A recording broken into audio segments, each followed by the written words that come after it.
Good morning, professional. We're coming to you on this Friday, on the 21st day of November, bringing you Morning Matters because your mornings matter to get to the stories that matter today. Ombudsman Boy Remulla disclosed that former House Speaker Martin Romualdez contacted him immediately after being linked to the flood control scandal. Remulla added that Romualdez categorically denied the allegations. 8 individuals, including former Bamban Tarlac Mayor Alice Go, were found guilty of qualified human trafficking connected to the Baofu Pogo and scam operations. The convicts were sentenced to life imprisonment and must pay a 2 million peso fine each per case, in addition to reparations for the victims. More skeletal remains were recovered from Taal Lake this November, the Justice Department confirmed, as the search for the missing Sabongeros continues. Welcome to our program, Morning Matters, where we talk about the issues you need to know for the rest of your day. Now, first on the agenda, Ombudsman Boy Remulla reveals that Martin Romualdez reached out to him to clear his name, just as investigators prepare possible charges and review allegations involving top officials. More in this report. At a public forum, Ombudsman Boying Remulla revealed that former House Speaker Martin Romualdez once called him after he was linked to the flood control scandal. According to Remulla, Romualdez denied all allegations against him. The two are fraternity brothers, and Remulla described their relationship as close. I answered this call once because we respect each other. Well, he was trying to explain his side that he had no hand in many things. But that's all I can remember. Anong sagot? Wala, just, diba? We just followed the evidence. Remulla added that after that call, he never spoke with Romualdez again, saying he wanted to focus on the case. It was security consultant Orly Guteza, linked to Congressman Zaldico, who earlier claimed he delivered suitcases of cash from alleged flood control kickbacks to the home of Romualdez. Ko himself confirmed the claim in a video statement. For now, the Ombudsman's investigation into Romualdez is ongoing. When asked when charges could possibly be filed, Remulla said, "It will be filed within the year. I mean, not this year, but at least in the next 6 months or 9 months. Oh, yes, ma'am. You think so? Yes, ma'am. I'll hold you to that. Yes, ma'am. I do not want to file a lousy case. I will never file a lousy case. I'm not that kind of person. I want things to be done properly. I want it to be documented. I want it to be solid.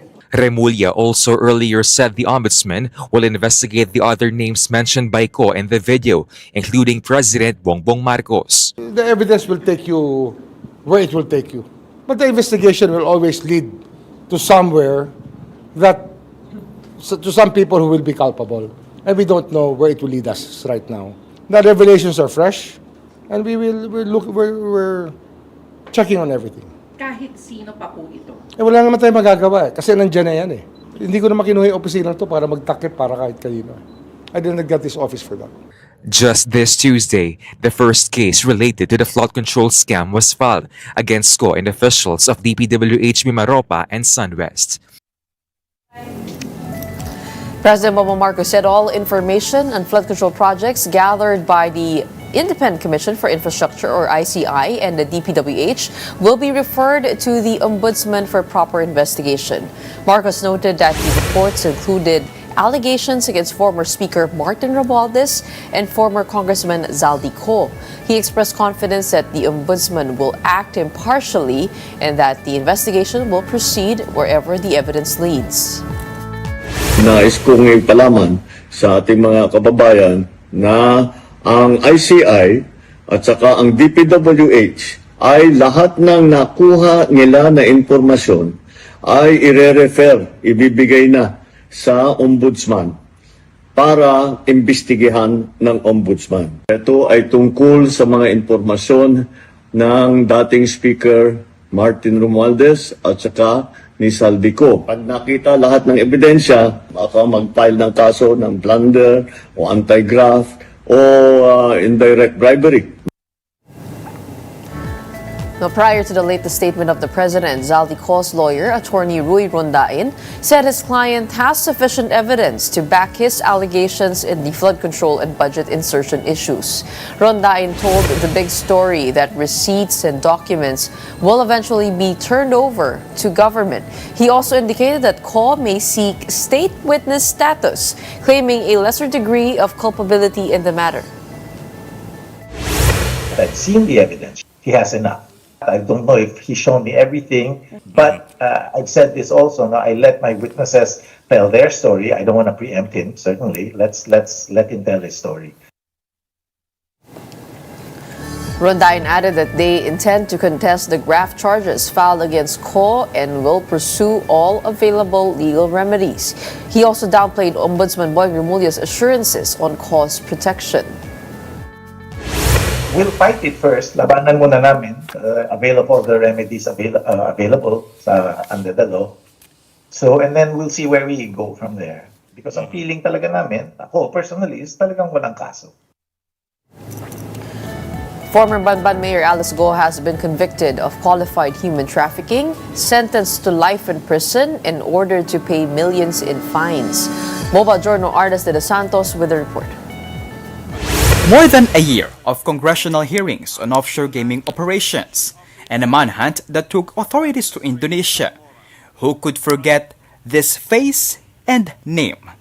Alice Go, or Go Haping, an entrepreneur who became mayor of Bamban Tarlac in 2022 until her expulsion from government service. Ako po ay isang Pilipino. At lalo na po hindi pa po Spanish. Wala na po talaga malala. Also, ayaw ko po talaga ma-mention yung word na wala po ako malala. Pero wala po talaga No, I'm not ako malala. asking about... Your Honor, lumaki po ako sa farm. Fast forward to November 20 of 2025. The Pasig City Regional Trial Court decided on the qualified human trafficking case filed against Go and 7 others: Rachel Carrion, Jemelyn Cruz, Walter Wong Rong, Wang Wei Li, Wu Li Dong, Lang Shu Pong, and Nong Ding Chang. The verdict: guilty, with a sentence of virtual lifetime term or reclusion perpetua or 20 to 40 years in jail. Each will also have to pay 2 million pesos in fines. When Go and company are done serving their sentence at the Nubalibid prison, they will be deported. According to the Pasig RTC, there was solid evidence that the group had organized and funded Baofu Land Development Incorporated, which owned the compound in Bamban. This Pogo and online scam hub was raided in 2024. And despite Go's repeated denial of being a Baofu shareholder, the court said there's undeniable proof of her connection to the company. Proof such as Alice's car, parked in the area where the raid took place, as well as electric bills and Go's villas in the compound. For the prosecution and the Presidential Anti-Organized Crime Commission, this is a momentous victory. Ang kaso is qualified human trafficking, so confidential po lahat ng detalye sa trafficking. Except, alam niyo naman po kung sino ang mga akusado na hinihintay natin ng conviction. So finally, after more than 1 year, napakabilis po ng korte, binigay sa atin yung favorable decision. First time tayong nag-file ng organizing human trafficking under Section 4L of the Anti-Human Trafficking Law. So first time din na nag-convict ang court ng organizing. It is something symbolic para sa bansa to. What we thought before as parang imposible, ngayon napatunayan natin that sa pagkakaisa ng bawat ahensya, pagtutulungan, and with all the dedication and sincerity, nothing is impossible. Ang masasabi ko lang with this victory, it is not just a victory for the government, but a victory for the victims, for the community, and pati na rin sa ibang bansa. The Baofu compound, worth an estimated 6 billion pesos, will be ceded to the government. The National Treasury will serve as caretaker, and a technical working committee will later on recommend to President Marcos how the property will be utilized.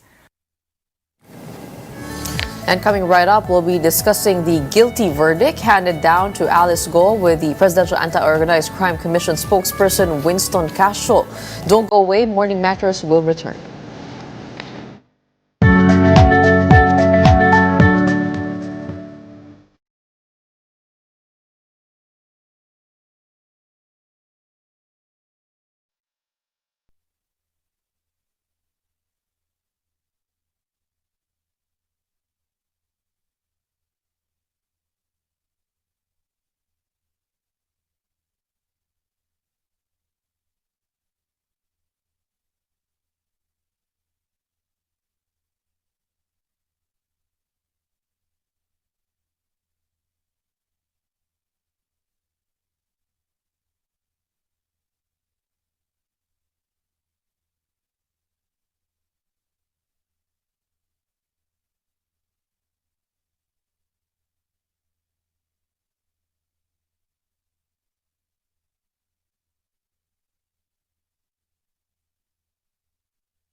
And good morning, I'm Gretchen Noon here in Morning Matters. We talk about the most pressing issues and give you the context behind the headlines.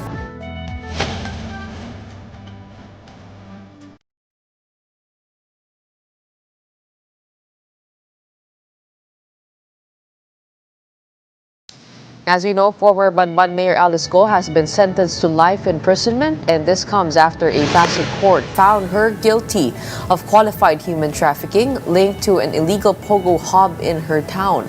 Prosecutors say Go and 7 others were convicted and ordered to pay 2 million pesos each, while the Baofu compound used in the operation will be forfeited to the government. Go attended the promulgation via video conference and will be transferred to the Correctional Institute for Women. And now we have on the show Winston Cashel, spokesperson of the Presidential Anti-Organized Crime Commission, one of the key agencies that built the case against Alice Go. Magandang umaga po sa inyo. Hi, Gretchen. Magandang umaga po at magandang umaga sa iyong taga-subaybay. A guilty verdict for Alice Go and 7 others. How significant is this for PAOK, and how does this help you with other cases? Well, for one, napakahalaga nito because this is the first time that someone or some individuals were convicted for organizing a business enterprise for the purposes of conducting trafficking in persons. So this is precedent setting. No, so nasabi na rin kahapon ni Undersecretary Nicolas Felix T. ng Department of Justice that the same case theory has been used to file the criminal charges against Cassie Leong and Harry Roque. So we're hoping that with this precedent setting, we'll be able to secure a similar conviction against the individuals we charged at Lucky South 99. Second, the Baofu compound or the Bamban compound has now been forfeited in favor of the state. That's around 6 billion pesos worth of real estate property. So malaking bagay po yun. Okay, you mentioned that this could be used in the cases against Harry Roque and Cassie Leong. In what capacity was Alice Go linked to the crimes inside the Pogo Hub? She was direct owner, tama po ba? Yeah. Incorporator. She was a direct owner. She owned the land. Basically, the land that became the Baofu compound. So, ang case theory doon was she bought the land with express intention of setting up a business for the purposes of Philippine offshore gaming operation. Not only that, that in itself is not a crime. But we were able to prove, the state was able to prove that the Zunyu 1 technology, though in paper was a Philippine offshore gaming operation licensed, duly licensed by PAGCOR, but nevertheless the business operations was more on scamming and human trafficking. Kaya that in itself we were able to prove that in court, so we were able to convict her and the 7 others. Is it possible, were they able to establish that she knew all the things happening inside the Pogo Hub? Because this could also be a precedent for other landowners who leased out to the Pogo Hubs and Pogo companies. I wasn't able to read the other portions of the decision yet. Yung dispositive portion pa lang ang nabasa ko. But nevertheless, the law is quite clear. If you allow your property to be used for purposes of trafficking in persons, you're guilty of organizing trafficking in persons by itself. Now, if you are a landowner or if you are a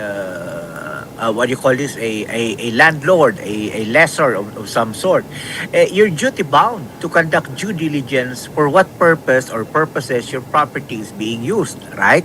So failure to do so, at the very minimum, would expose you to civil liability. But here, we're not just talking of civil liability, we're talking of criminal liability. The state was able to prove that. And how many were the victims of human trafficking by this specific Pogo Hub? We were able to rescue more than 300 foreign nationals therein. And the complainants, there were six. Basically, complainants were able to prove that there was a systematic um, trafficking in person activities inside so Yuban Technology or Bamban. For reparations po, ito pong 6 lang ang malamang ang makakatanggap po nun. That I would not be able to answer at this point. Okay. Kasi that would be before the Department of Justice. But what we are certain of is the property has been forfeited in favor of the state. A portion of that property proceeds, a portion of the proceeds of that property will go to the Department of Justice, IACAT, Interagency Council Against Trafficking, to finance and sustain their anti-trafficking efforts. Okay. And what evidence do you think was the most crucial in securing a guilty verdict? Well, it's a confluence of of evidence Kasi for one, we've got a number of documentary evidence that point to Alice Guo being a direct participant of the business of Zunyuan. Second, we were also able to secure testimonial evidence. Foreign nationals who were victimized, who were maltreated, and who were forced into scamming activities inside Sunyuan. Second, we were also able to secure testimonial evidence from 2 individuals who were incorporators but who were merely used as dummies to be incorporators of Sunyuan Technology. And their testimony was they personally they were personally instructed by Alice Leal Guo or Guwaping and paid 500,000 each to affix their signatures as dummies for Sunyuan Technology. So, yung dun po sa 7 others, would you know if ito po yung mga business partners po niya? 4 of them were foreign nationals who were convicted for acts of trafficking. Magkaiba po kasi yun. Si Alice Guo and the 3 others, the Chinese nationals primarily Wang Ziyang, Lin Baoying, and Xiang Ruijin, the 4 of them were convicted for organizing a business for trafficking in persons. Yung 4 naman po, they were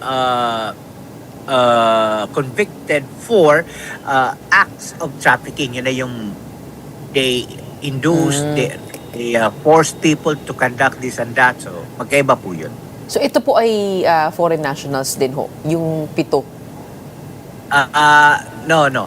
Meron pang, if I am not mistaken, 3 were tried in absentia, but the conviction was not secured yet because they did not appear in court. But the 3 others were Filipinos. Let me correct myself. Really? And in what capacity were they involved? Well, they were the incorporators, no? And they were not dummies. They were able to prove that they knew what they were getting into. Unlike others that were, there were a few others who were not convicted because they didn't know what they were getting into.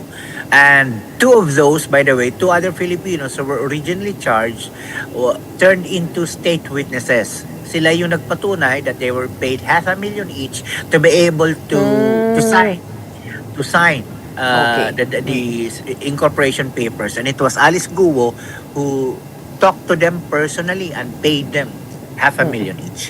Okay. If ever ho at no si Cassie Leong, would she have the same type of cases Alice Guo? Well, we have already filed criminal cases against the PORAC principals, and that includes Cassie Leong and the former presidential spokesperson Harry Roque. In fact, criminal arrest warrants have already been issued against them. Unfortunately, we have not been able to arrest Cassie Leong yet. But we were able to arrest some of her cohorts na.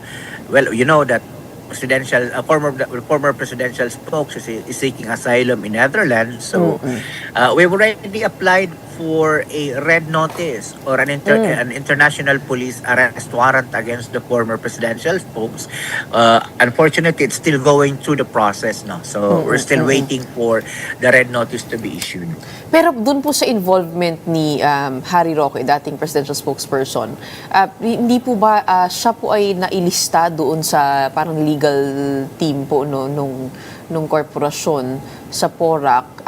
Have you been able to establish that he also had some kind of awareness when it comes to the illegal activities in the hub, that he was complicit, that hindi lang ipinasok yung pangalan niya? Yeah.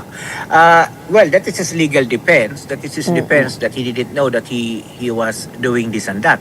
But remember, during the Quadcom hearings as well as the Senate hearings last year, two individuals have testified that Mr. Roque went to the PAGCOR to be able to, secure licenses, permits, and assistance for Lucky South 99. And these were PAGCOR Chair Alteco and PAGCOR VP Jessa Fernandez. No? So we used that as part of our evidence against Mr. Roque. But more than that, the case theory that we used has already been sustained by a lower court. Dito sa Alice Guo case. And we are certain that Alice Guo and her legal team will appeal before higher court, siguro Court of Appeals or maybe Supreme Court directly. So we're hoping that we will be sustained by both higher courts. And once we do so, then we are fairly once we get that, we're very confident that we can secure the same conviction against Mr. Roque. Okay. And going back to the case of Alice Go, no? Have we been able to establish ever why she was here? Or was she just a Chinese national trying to illegally stay in the Philippines, or was she part of a bigger conspiracy?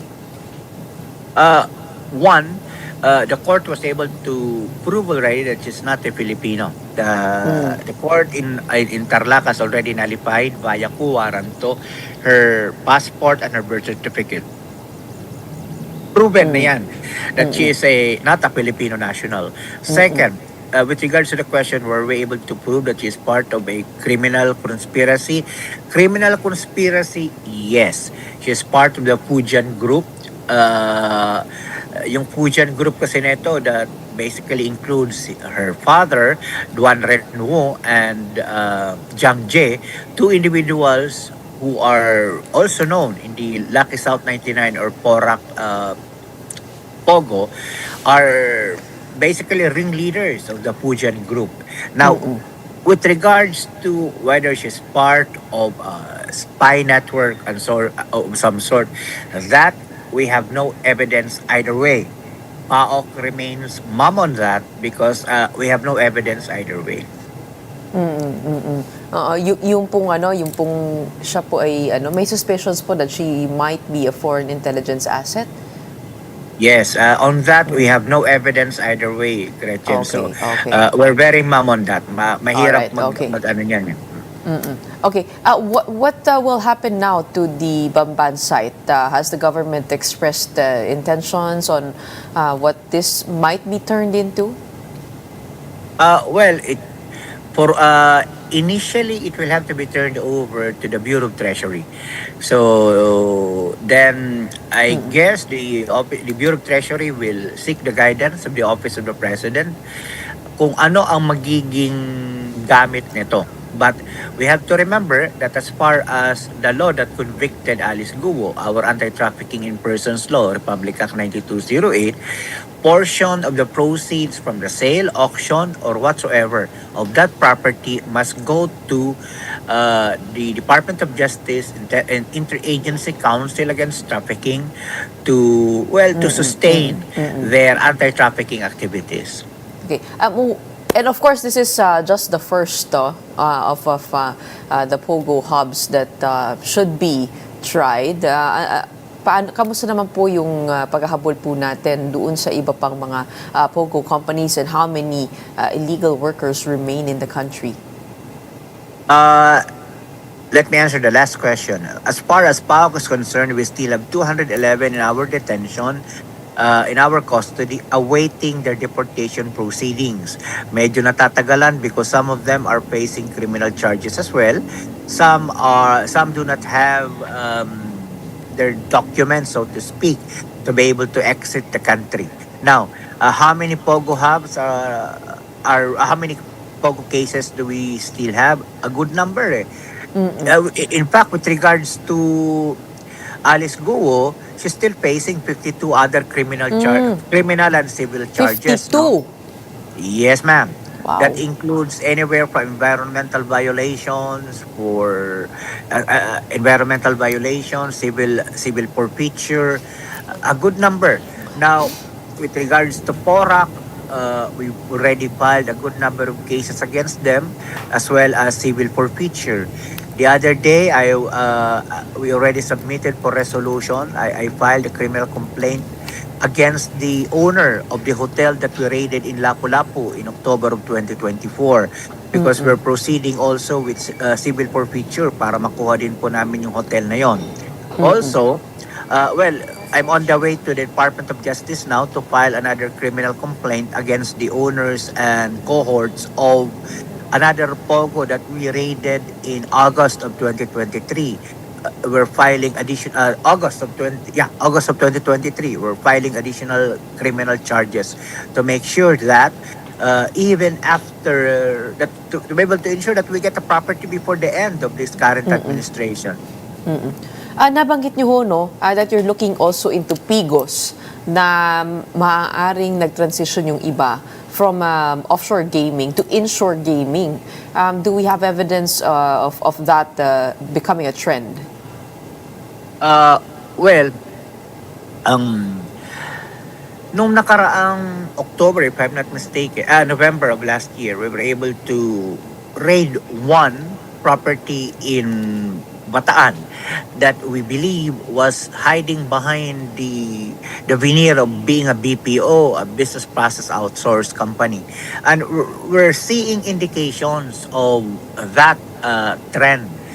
We've been getting reports from the intelligence communities of the police and the military, as well as the NBI, as well as reports from former workers who are Filipinos saying that some of their Filipino friends, Filipino colleagues, were recruited into such schemes. Hindi nila tinatawag ang kanilang sarili bilang Pogo, tinatawag nila ang kanilang sarili bilang call center agent, CSR. Pero, ang sabi nila at nagpapadala sila ng mga screenshots and so on and so forth, na yung indikasyon ng negosyo ay hindi naman CSR, kundi they're accepting bets from the outside. So sabi namin, that is Pogo. So, hindi lang po kami makapagkasana mga operasyon ngayon sapagkat bagong labas yung batas. The anti-Pogo law was only signed by the President October 17, last month, di ba? So we're waiting na makonstitute yung aming Administrative Oversight Committee with PAOK as chair, DOJ, DICT, and DILG as members.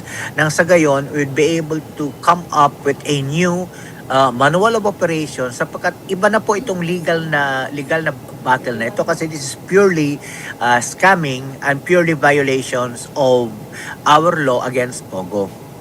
So wala naman ho na mga Pogo na lumipat sa Philippine market na yun naman po ang tina-target.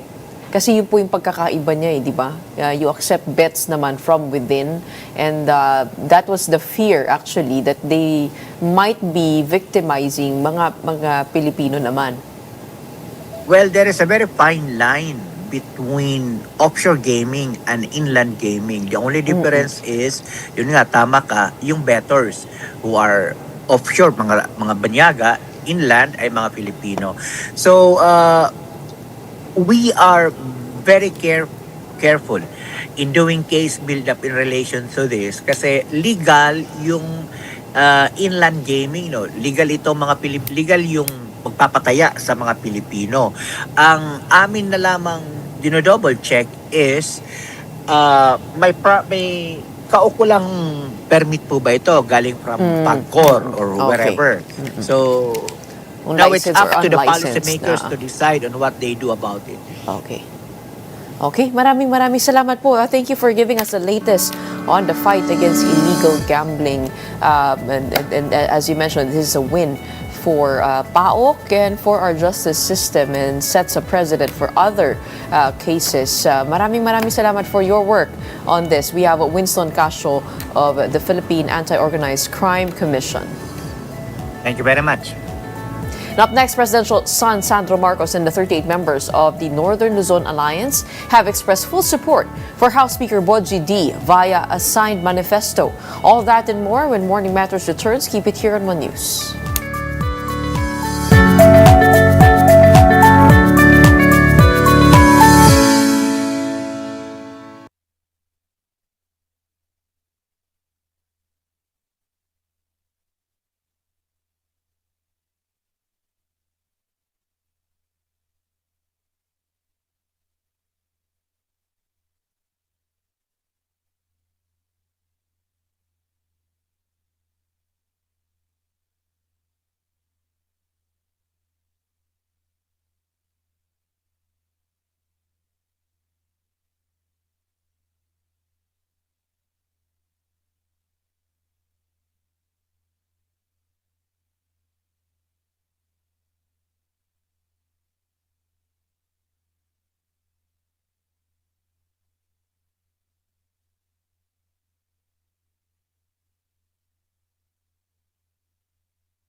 Welcome back. You're still watching Morning Matters here in One News. Presidential son Sandro Marcos and 38 other lawmakers from the Northern Luzon Alliance have signed a manifesto expressing full support for House Speaker Boji D. The group praised D's steady and impartial leadership and urged colleagues to rise above political noise. Deputy Speaker Ronaldo Puno also denied talk he would replace D, saying he continues to support the Speaker. The alliance likewise issued a separate statement backing President Marcos and his anti-corruption and governance agenda. And joining us now to help us make sense of the latest political developments, we have Professor Edmund Dayao, President and CEO of the Political Economic Elemental Researchers and Strategists, or PEERS. Magandang umaga po sa inyo. Magandang umaga, Gretchen. Magandang umaga sa mga taga-panood. Ang dami po nangyari itong linggo. Nagsimula po tayo doon sa 3-day, turn 2-day INC protest and a threat of destabilization.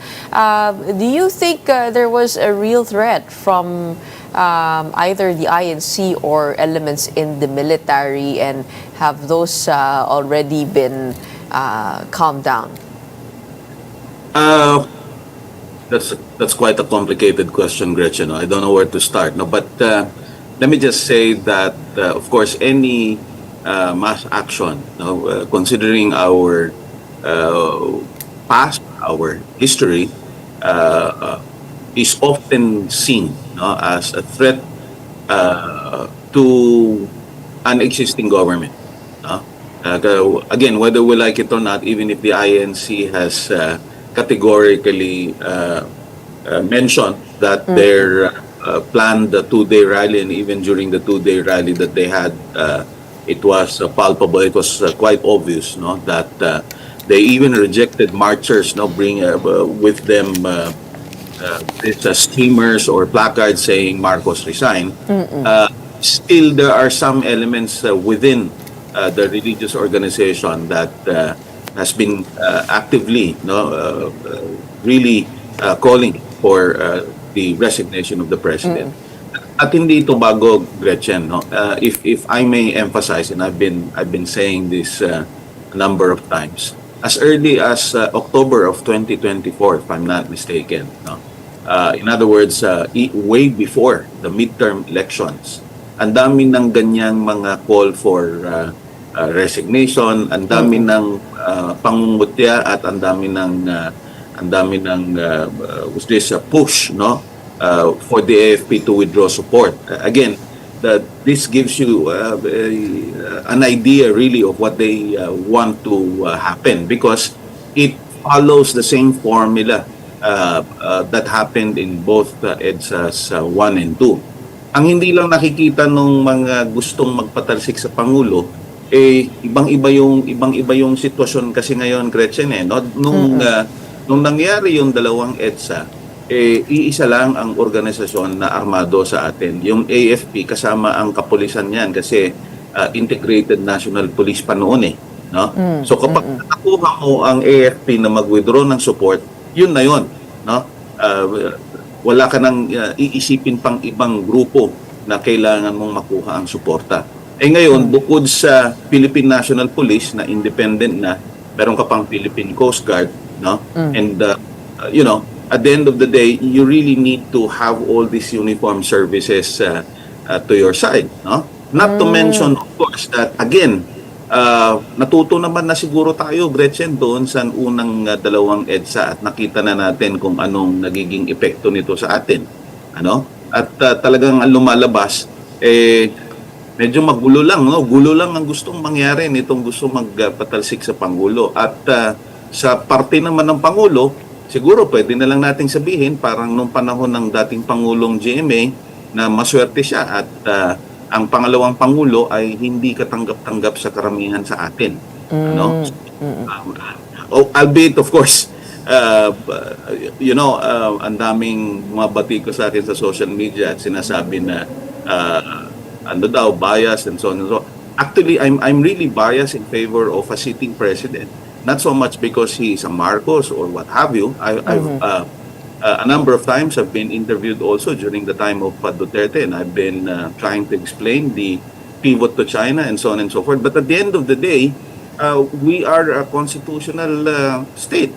So unless, of course, that we want to do away with the Constitution and anarchy na lang, away-away na lang tayo, itanggalin na lang natin. Kasi natuto na nga tayo doon sa dalawang EDSA. Might as well see through the ongoing process to finish and then move on from there. Even though we are already seeing how flawed our democratic system is and how corruption is deeply entrenched, you still feel the same way.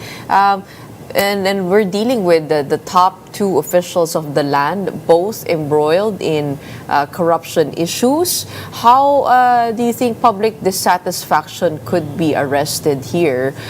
Given kitang-kita naman no, in all levels of the government, from the executive to the legislative, to the departments, may corruption po. You still believe that we should keep with the current system? Ang daming puntos dyan, Gretchen. Okay, pagpalagay mo na kitang-kita na natin, talagang garapalan na. Anong option natin? Una, ang option natin, pag nag-resign ng Pangulong Marcos, ang papalit ay si pangalawang Pangulong Sara Duterte. Paano ka nakakasiguro na mariresolba ng isang Pangulong Sara Duterte itong mga nangyayari? May track record na tayo makikita at may mga pananalita na pwede nating gamiting basihan para makita natin kung kaya ba at may kakayanan ba at pwede ba nating sabihin malinis ang isang Sara Duterte at ang mga kasamahan niya. Ay nako, medyo ikaw na rin ang may sabi, nasa lahat ng aspeto ng paggogobyerno at hindi lang ang Pangulo, pati ang pangalawang Pangulo tawid dito sa korupsyon na ito. In fact, they've been really trying to paint a very bad picture as far as the current government is concerned, suggesting that all this mess happened only recently, nitong 2022 lang onwards. Pero hindi pa natin natatandaan ilang beses tinanong ang mga Diskaya, for example, kailan ba kayo lumaki bilang isang construction? At ano ang sagot? 2016, 2019. At nakita pa kung sino mga ka-joint venture nung panahon na yon. At siyempre, deny. Sa madalit sabi, Gretchen, tama ka, talagang garapalan na. Pero it's the whole system that is wrong. We really have to find a way to remedy this. So, ang akin lang, kaya nga sinasabi ko kanina, no, I really, my thinking really is to see through all these investigations. Bakit kamo? Kasi this is not our first rodeo, so to speak. Nakita natin yung Napoles. At ako, talagang, medyo ang talagang kinaiinisan ko, lalo na nung panahon ng pandemic, nangangamatay na yung mga tao. Ninakawan pa tayo. At sino nakulong dito? Isang lowly undersecretary. Na maniniwala ba tayo na ang isang undersecretary lang ang kayang gumawa ng lahat ng mga major decisions to undertake all those billions of transactions?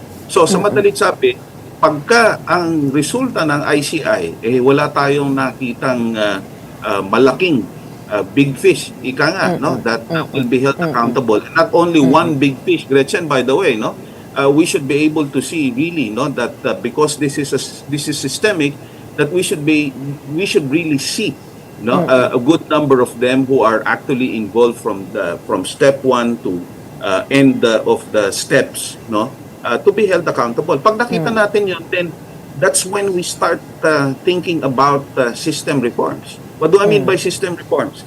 Hindi lang, alam mo, kaya sabi ko mahabang usapan ito, bakit ba tayo may corruption in the first place, Gretchen?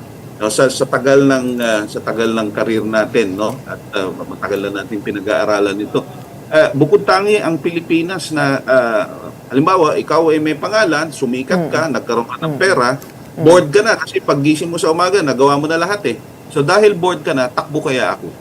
Ganun ang sistema natin Kahit na sino na gustong na walang magawa, no, tatakbo for public office. Tatanungin mo anong position mo? Sasabihin niya, hindi ko pa iniisip yan kasi hindi pa ako nanalo. O kaya bibigyan ka na lang ng jacket. So, yun ang nakakainis. Now, okay, dinanalo ka ngayon. Okay, kumastos ka ng 5 milyon sa kampanya mo. Babawiin mo ngayon yan kasi pera mo yan, Gretchen. Hindi naman katulad sa ibang bansa that when a party nominates you to run for office, it's the party that bankrolls your campaign requirements, no? At dahil ikaw ang gumastos, babawiin mo ngayon yan. Ngayon nabawi mo 5 milyon, no? Lahat ng nagastos mo. Tingin mo titigil ka sa pagbawi ng 5 milyon? Nakita mo, dali pa lang kumuha ng 5 milyon. So gagawin mo ngayon 10 million yan and so on. Kaya ganun, no? Is systemic. Kailangan natin baguhin yung political setup at huling-huli yung tungkol sa DPWH. At itong napakalaking katanungan sa akin ito. Alam mo, kaya napakahirap patunayan kung sino ang may sala dito. Kasi katulad nung nagsasabing safe na siya, no? Kasi ang dali-dali niyang sabihin na hindi naman ako tumanggap ng pera dahil meron ngang third party palagi, merong bagman. At bakit bagman? Kasi ang malaking tanong dito, bakit pinapayagan ng DPWH na babayaran yung mga kontratista nila ng cold cash? Parang, alam mo yun, parang nasa Middle Ages pa yata na babayaran mo ang kontratista, hindi ba pwedeng cheque yan? Hindi ba pwedeng bank transfer yan? Bakit ko sinasabi yun?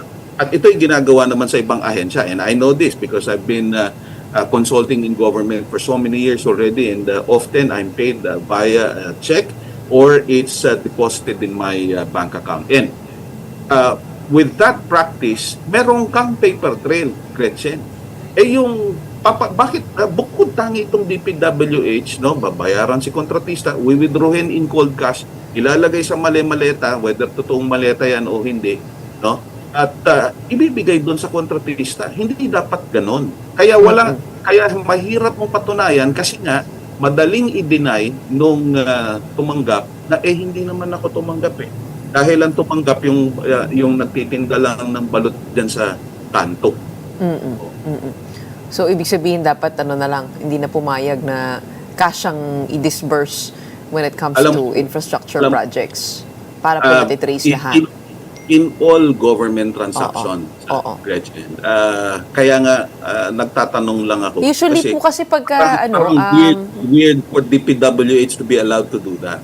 Mga construction worker po kasi madalas kaliwaan po yan mga arawan. Hindi. Diba? Yung construction worker, syempre, ang magbabayad yan yung kontratista What I'm saying halimbawa, ikaw ang gobyerno, ako ang kontratista, ako ang kumanong kalye. Hindi mo ko babayaran in cold cash. Ang dami na ng paraan ngayon, may GCash na and everything. So kahit nga sa trabahador, pwede mong bayaran ng fund transfer. So given what you've mentioned, malaki po nakasalalay dito po sa Office of the Ombudsman, pati na rin sa ICI at pati na rin sa DOJ. And kahit si PBBM na ang naglabas ng statement just this morning saying na lahat ng impormasyon related to the House Speaker at kay Zaldico i-refer sa Office of the Ombudsman and we will go where the evidence leads. Did he make the right move there? Well, I suppose the president is just keeping his promise that he will keep the public updated as to what's happening. And so far, this is the update.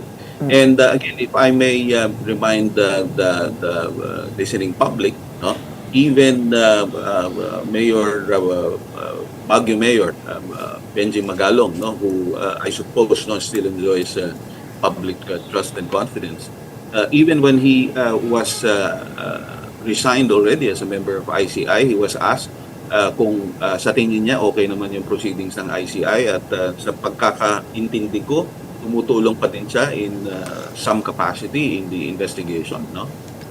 At ang sagot niya is maayos ang proseso ng ICI. Of course, I wouldn't be able to say really kung maayos o hindi. I mean, one has to be within or one should take part in the process to actually see if it's above board or not.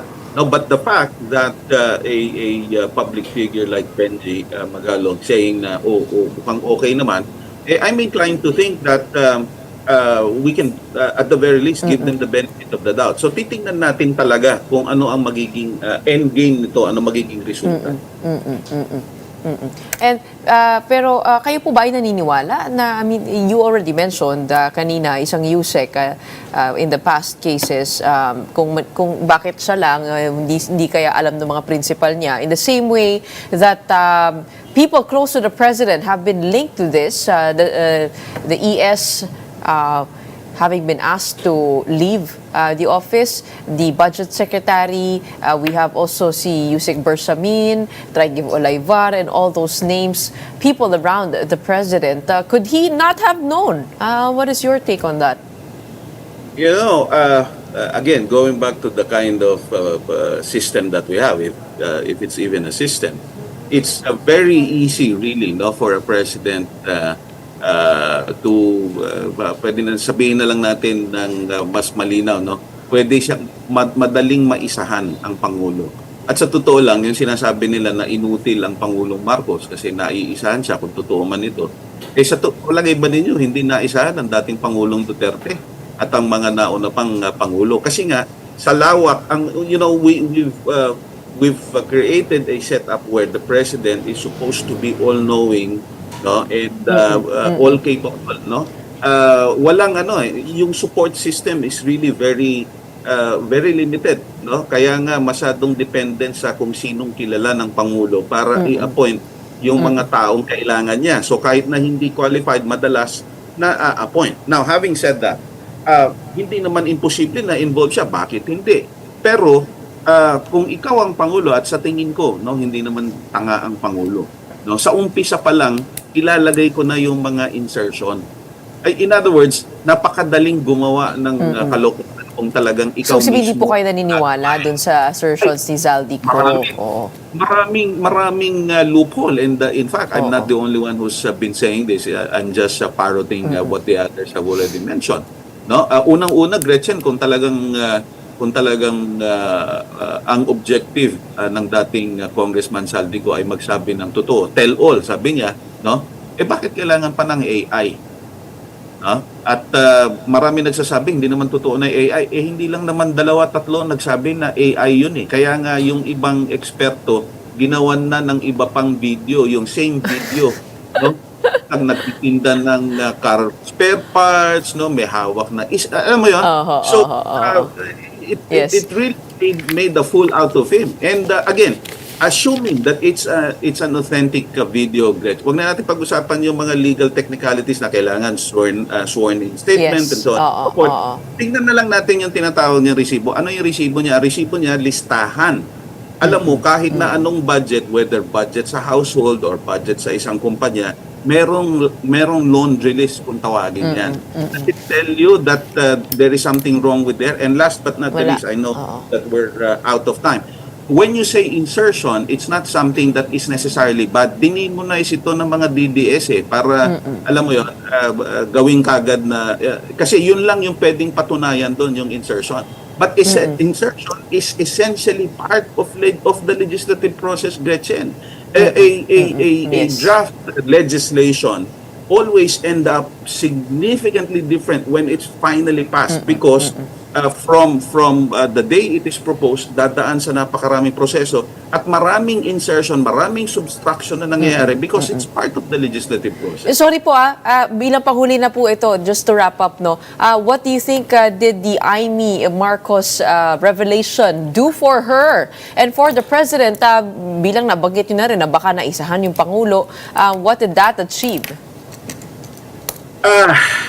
Well, I don't know if there's anything significant that it achieved other than medyo na-put off ang mga tao. No? It's really disappointing that, alam mo, ang isang kapatid pa mismo ang gagawa ng ganyang klaseng aksyon. Ano?